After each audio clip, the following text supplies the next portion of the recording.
കുട്ടികളുടെ ക്രിസ്മസ് കരോളിന് നേരെ പോലും ആക്രമണം നടത്തുന്നത് നാം കണ്ടു.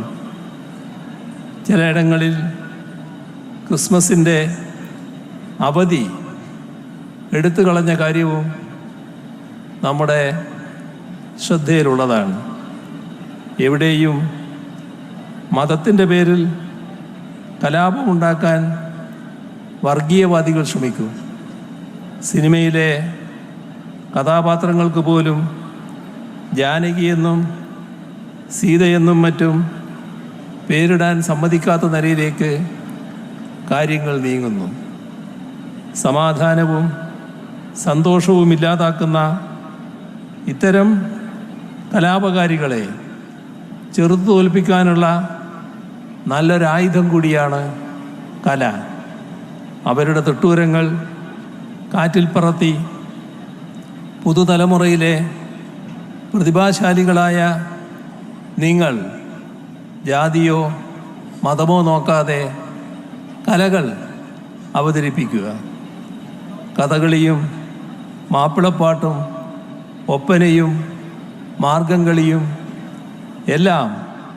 എല്ലാ മതത്തിലും പെട്ട കുട്ടികൾ ഒന്നിച്ചവതരിപ്പിക്കുന്ന നാടെന്ന പ്രത്യേകത നമുക്കുണ്ട്. കേരളത്തിൻ്റെ മഹത്തായ സംസ്കാരത്തിൻ്റെ ഭാഗമാണിത്. എക്കാലവും നമുക്ക് അതുയർത്തിപ്പിടിക്കാൻ കഴിയണം. മനുഷ്യരെ തമ്മിലടിപ്പിക്കുന്ന എല്ലാ ഛിദ്ര ആശയങ്ങളെയും തള്ളിക്കളയാനും മനസ്സുകളെ ഒന്നിപ്പിക്കുന്ന കലയെ ഉയർത്തിപ്പിടിക്കാനും നിങ്ങൾക്ക് സാധിക്കട്ടെ. മറ്റ് രാഷ്ട്രീയപരമായ പരാമർശങ്ങൾക്ക് ഇതിൻ്റെ ഒരു ഗരിമ, ഇതിൻ്റെ ഒരു അന്തസ്സ് നിലനിർത്തുന്നതിന് വേണ്ടി മറുപടി പറയാൻ വേണ്ടി ഞാൻ ഇവിടെ മുതിരുന്നില്ല. പക്ഷെ അതിനൊക്കെ വ്യക്തമായ ജനങ്ങൾക്കറിയുന്ന മറുപടിയുണ്ട്. ജനങ്ങൾക്ക് ഇതിൻ്റെ എല്ലാം പിന്നിൽ കാര്യങ്ങൾ വ്യക്തമായിട്ടറിയാം.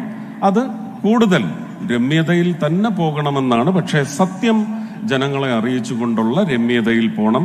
ഈ വേദിയുടെയും ഇത് കുഞ്ഞുങ്ങളുടെ മാത്രം അവകാശമാണ്. അതിൽ മറ്റൊരു വിഷയങ്ങളെ സംബന്ധിച്ചും മറുപടിയോ അല്ലെങ്കിൽ പ്രതിപാദിക്കാനോ ഞാൻ തയ്യാറല്ല എന്നും അറിയിച്ചുകൊണ്ട് ഒരുപാട് സന്തോഷം ശിവൻകുട്ടി ചേട്ടൻ എന്നെ ഈ ചടങ്ങിന് വിളിച്ചതിനും ബഹുമാനപ്പെട്ട മുഖ്യമന്ത്രി സത്യത്തിൽ ഇതിൻ്റെ തുടക്ക സമയമെന്ന് പറയുന്നത് പുനഃക്രമീകരിച്ചതിനും പ്രത്യേകം നന്ദി അറിയിക്കുന്നു. എനിക്ക് ഡിഫൻസ് മിനിസ്ട്രിയുടെ ഒരു പരിപാടിയിൽ പങ്കെടുത്ത് മാത്രമേ കൊച്ചിയിൽ നിന്ന് പുറപ്പെടുവാൻ സാധിച്ചുള്ളൂ.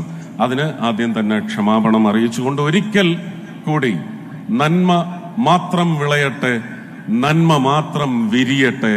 എല്ലാവർക്കും എൻ്റെ സ്നേഹം, നന്ദി, നമസ്കാരം.